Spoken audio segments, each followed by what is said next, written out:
the investigation in regards to the incident at Trump International. With me is the U.S. Attorney, the FBI, and the Secret Service. Just to give you a little information, as you well know, the road down there on Summit is still blocked off. It will be blocked off probably for the remainder of today and probably a good portion of tomorrow until some of the investigative things need to be done and finished. But we're accommodating people in and out, getting them to the library, getting them to the post office, so the public is not going to be that far inconvenienced. The security level at Mar-a-Lago is the highest it can possibly be now. The road closures are back in place and will remain there. The checkpoints are in place. And my commitment to the Secret Service is to give them every possible resource from PBSO. Once they determine the level of security that they need, they will get all the resources possible. So having said that, I'll let you talk to the U.S. Attorney. Thank you, Sheriff.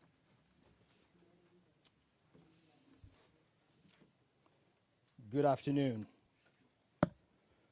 Thank you for joining us today. My name is Martinsburg LaPointe. I am the United States Attorney for the Southern District of Florida. I want to start by expressing my deep gratitude to Sheriff Rick Bradshaw of Palm Beach County Sheriff's Office for hosting today's press conference and for his department's assistance with this matter. I'm truly grateful for your leadership, sir. I'm also pleased to be joined by our partners in federal law enforcement from the FBI and the United States Secret Service, and also from ATF. Joining us today for comments and announcements are Special Agent in Charge Jeffrey B. Veltri of the FBI Miami Field Office, and Acting Director of the U.S. Secret Service, Ron Rowe. I want to also thank the men and women in law enforcement who have been working around the clock in the initial phase of this ongoing investigation.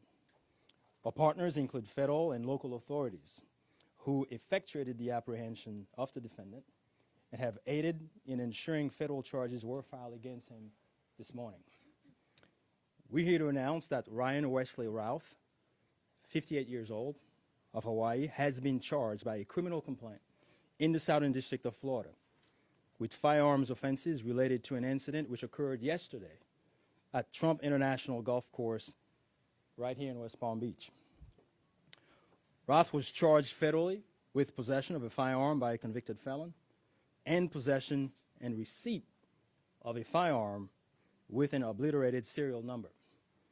He had his initial appearance today before Magistrate Judge Ryan McCabe in the federal courthouse in West Palm Beach. According to the allegations in the complaint, a U.S. Secret Service agent walking the golf course perimeter saw what appeared to be a rifle poking out of the tree line. After the agent fired a service weapon in the direction of the rifle, a witness saw a man later identified as Routh fleeing the area in the tree line. Routh was later apprehended by officers from the Martin County Sheriff's Office in coordination with the Palm Beach County Sheriff's Office. The complaint alleges that in the area of the tree line from which Routh fled, agents found a digital camera, a backpack, a loaded SKS-style rifle with a scope, and a black plastic bag containing food. The serial number on the rifle was obliterated. According to the complaint, Routh was convicted of felonies in North Carolina in December 2002 and March 2010, and therefore was prohibited from possessing a firearm. The FBI is leading this investigation, this ongoing investigation. As the Attorney General stated earlier today, the FBI is continuing its investigation of this incident as an assassination attempt upon the former president. The investigation remains at its early stages. The entire Justice Department, including the FBI, the United States Attorney's Office for the Southern District of Florida, and the National Security Division are coordinating closely with our law enforcement partners to fully investigate and prosecute this matter. The charges we're announcing reflect the strong collaboration of the agencies represented here. The U.S. Attorney's Office, the Department of Justice, would be unable to carry forth our mission without the invaluable assistance of our federal, state, and local law enforcement partners. I would like to thank the Bureau of Alcohol, Tobacco, Firearms, and Explosives, and we have Chris Robinson here, Special Agent in Charge, and your Secret Service for the invaluable assistance they are providing, they have been providing. I would also like to recognize the Palm Beach County and Martin County Sheriff's Offices for operating the defendant. Again, without the local authorities to assist in those things, it would be literally impossible to accomplish the things we're able to accomplish on the federal side. I want to personally express my gratitude to the attorneys with the U.S. Attorney's Office for the Southern District of Florida and the Counterterrorism Section of the Justice Department's National Security Division for their nonstop work over the last 24 to 30 hours. Together, we will continue to work tirelessly to ensure accountability and the pursuit of justice. At this time, I will invite FBI Special Agent in Charge Jeff Veltri to the podium. After Special Agent in Charge Veltri completes his remark, Acting Director of the U.S. Secret Service, Ron Rowe, will provide remarks before we open the floor for a few questions. On our end, given that this is a pending matter before the court and the investigation is ongoing, all comments will be limited. Thank you very much. Jeff.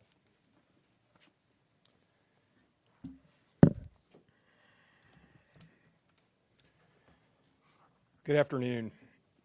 For a quick introduction, my name is Jeffrey Veltri, FBI Special Agent in Charge for the Miami Field Office. The FBI immediately responded to the scene here in West Palm Beach, Florida, and we are investigating this matter as an apparent assassination attempt of former President Trump. We view this as extremely serious and are determined to provide answers as to what led up to the events which took place. I want to emphasize we're just a little over 24 hours into this investigation, so we're going to provide as much as we can publicly while our investigation is still ongoing. We must also stress that the United States Attorney's Office is pursuing charges, and that limits some of the details that we can discuss publicly. Yesterday afternoon, Martin County Sheriff's Office took custody of Ryan Routh, and he was transported back to Palm Beach County Sheriff's Office. Our FBI agents then attempted to interview him, and he invoked his right to an attorney. In the last 24 hours, the FBI and our partners have been dedicated to investigating the incident and utilizing all available resources. These efforts have included our investigative team and the United States Attorney's Office for the Southern District of Florida, in conjunction with DOJ's National Security Division, are actively working hand in hand to pursue and subsequently execute search warrants. Thus far, the warrants include a video recording device, subjects' cellular devices, a vehicle, and other electronic devices located at previous known addresses. We are coordinating with the United States Secret Service to complete numerous interviews of agents on scene. We have also interviewed 7 civilian witnesses at the scene, and that is just the beginning. Our FBI's Honolulu and Charlotte field offices have initiated interviews of several family members, friends, and former colleagues of the subject. FBI has deployed several specialty teams and assets from FBI headquarters and our lab division in Quantico to include evidence and critical incident response personnel. The evidence response team is collecting and processing multiple evidentiary items. These range from the rifle, which is an SKS model with a scope and obliterated serial numbers, to 2 bags, the subject's electronics, and what appears to be ceramic tiles. DNA has also been collected from those items, which are being sent to Quantico for testing. We will also process the subject's vehicle for evidence. The Cellular Analysis Survey Team, what we refer to as CAST, conducted thorough analysis of the subject's cellular device locations. The CAST analysis aligns with witnesses' account of the subject's presence at the scene both before and around the time of the incident on September 15th. More specifically, we're continuing to conduct analysis and will be compiling the subject's movements in the days and months leading up to September 15th. Cellular data shows that the subject was in the vicinity of the golf course roughly 12 hours before the engagement with the United States Secret Service. Our investigative teams conducted a neighborhood canvass in an effort to collect and obtain relevant video footage. The subject had an active online presence, and we are going through what he posted and any searches he conducted online. In addition, we're going through media reports and public statements he made that he wanted to recruit Afghan soldiers and others to fight for Ukraine. The FBI has sent multiple requests to companies for returns on the subject's phone and social media accounts. We received several returns and are waiting on additional responses from other companies as well. Our investigative team is completing analysis of the returns and actioning leads as needed, and we anticipate continuing until the FBI knows the full totality of the subject's social media presence. By way of his background, in 2002, as the United States Attorney mentioned, the subject was charged and convicted in North Carolina for possession of a weapon of mass destruction. Law enforcement checks also revealed that from 1997 to 2010, the subject had numerous felony charges for stolen goods. I can also share with you that he was the subject of a previously closed 2019 tip to the FBI where it was alleged he was a felon in possession of a firearm. In following up on the tip, the alleged complainant was interviewed and did not verify, I repeat, did not verify providing the initial information. The FBI passed that information to local law enforcement in Honolulu. On behalf of the FBI, I would like to thank the Palm Beach County Sheriff's Office and Martin County Sheriff's Office for their incredible work in actioning the witnesses' information and rapidly apprehending the subject.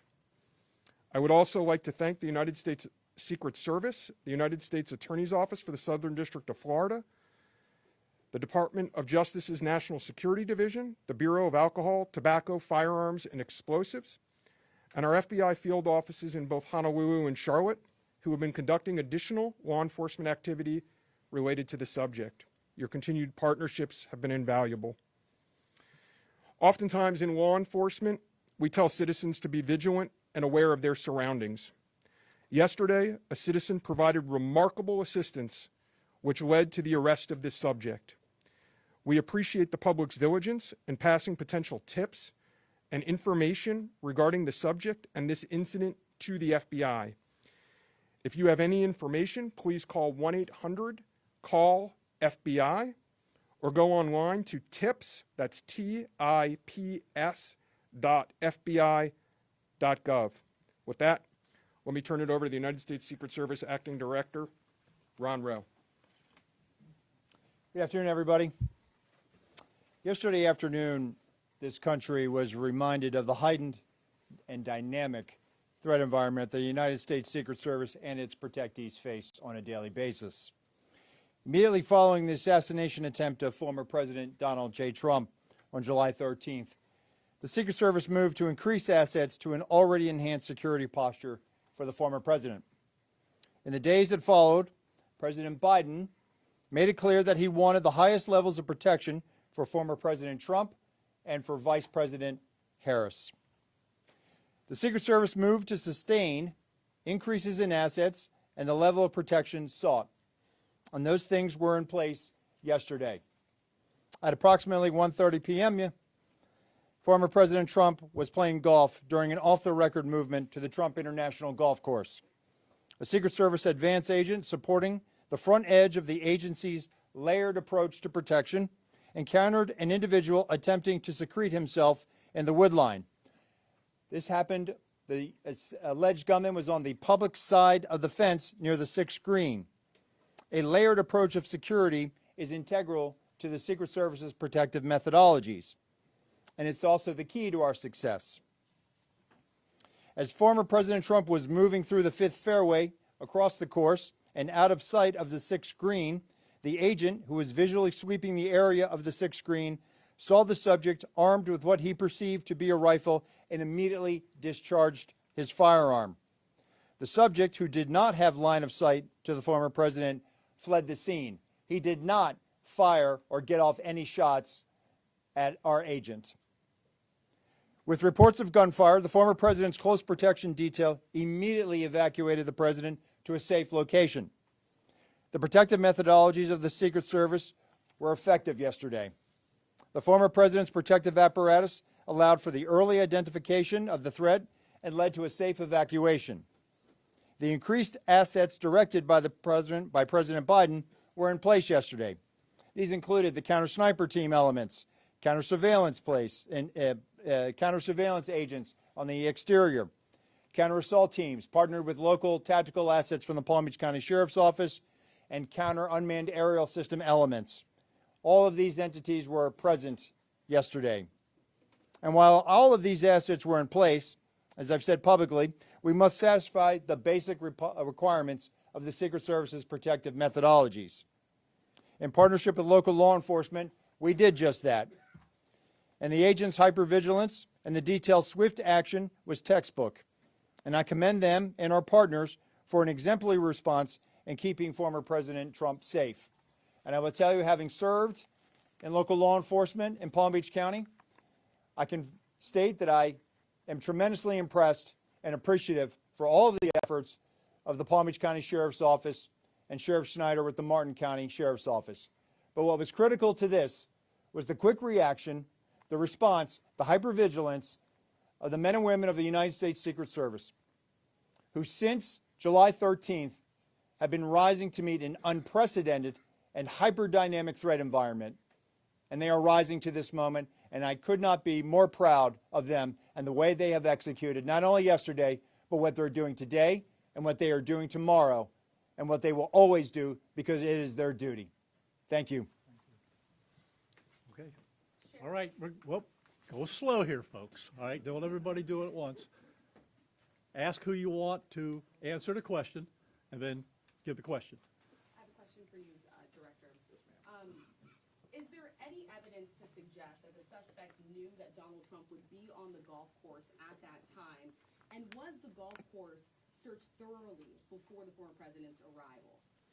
So at this time, it was an off-the-record movement, meaning it was not on the former president's official schedule. And what I go back to is the layered approach. The elements and the methodologies of the Secret Service. There was a front element. It did its job in sweeping ahead of the president. That's what identified this individual who was in that wood line. And the swift action of that agent doing his job, pushing out ahead, sweeping while the president was behind him several hundred yards and several holes away, out of sight from the gunman, did his job. And that was what alerted the detail, and the swift action is what triggered that. First question, was there any evidence to suggest that the suspect knew that Donald Trump was going to be on that golf course at that time? Based on what I know now, and it's an active investigation, I don't have any information on that. Well, Terry Parker. How many times did your agents go around the perimeter and scope out the golf course during the 12 hours that this guy was holed up in the shrubbery? So this was an off-the-record movement. It wasn't a site that was on his scheduled, it wasn't part of his schedule. So there was no posting up of it because he wasn't supposed to have gone there in the first place. Garrett Haig. Have you briefed former President Trump on your findings so far, and has his campaign asked for any changes in his security going forward after yesterday? So, sorry. So I've had a conversation with the former president. We've explained and we've worked with the campaign. The president is aware that he has highest levels of protection that the Secret Service is providing him. We constantly evaluate based on threat. And yesterday what we show is that our agents and our protective methodologies, and there's a lot of tactical assets in place, things that have been put in place as a result of what happened 60 days ago, those elements are working, and that demonstrates the redundancies that we have. And so we constantly evaluate. We'll of course, look at this and see what lessons learned from it. But as of right now, we are constantly evaluating that threat. And if we need to ratchet up additionally, we will. Yes, sir. Do we know when Ralph arrived in Florida in general, when he arrived in Palm Beach, the area? That's a question probably for the Specifically, FBI. and if he's been at the golf course prior to this scoping it out? We're in the process of collecting a lot of evidence, and that will be part of that investigation to determine his whereabouts going back quite some time. Do you have any detail on where he might have gotten the gun? That's part of the investigation as well. Again, that's going to be a little bit challenged until we're able to determine the serial number on that gun. So we're hopeful to be able to do that. We're still looking into that. The sheriff mentioned about the highest level of protection, that they would lock down the golf course. Was that a miscommunication then, being that President Biden ordered the highest level of protection? Do you want to take this, Sheriff? Okay. So here's the deal. When it comes to Secret Service protection, we provide the highest level. So, for example, yesterday, counter-assault team elements. I'm not going to go into the number of personnel that we have out there, but we have the highest levels from Secret Service. When we work with the Palm Beach County Sheriff's Office, like, for example, yesterday, during that emergency action, we had their local tactical team assets partner with our local tactical team assets. We had their helicopter up in the air, providing us 360 and situational awareness of the overhead for if there were any potential threats coming at us. So what we did yesterday was exercise our emergency plan based on the number of tactical assets and the highest level of protection that we are providing. The sheriff and I have talked. Now, clearly, when you go down Southern Boulevard right now and you try to get over to Palm Beach and you see the robust presence that's existing outside of Mar-a-Lago, the heavy uniform presence, the additional assets of the Secret Service. And for those of you that were here in 2017, when the president was in office, when you look at that footprint now and you look at it today, there's not much difference there. There is heavy uniform presence out there. Again, what I go back to is yesterday was an off-the-record movement, off the record. And the president wasn't even really supposed to go there. It was not on his official schedule. And so we put together a security plan, and that security plan worked. But I know that the Secret Service has asked for additional resources. Being in the vicinity, Special Agent Daughtry, in terms of him being in the vicinity, based on his phone records, is there any evidence to show that Ralph was in the vicinity in the area before Sunday? And when you say in the vicinity, does that mean right there at that spot in those bushes, or could it have been, down the street at a restaurant? It was in very close proximity to where he was spotted by the Secret Service. In terms of your first question, whether he was there earlier, our investigation is still looking to determine that. All right, whoa. We're going to do two more. You get one. Thank you. All right? Only two more. You get one.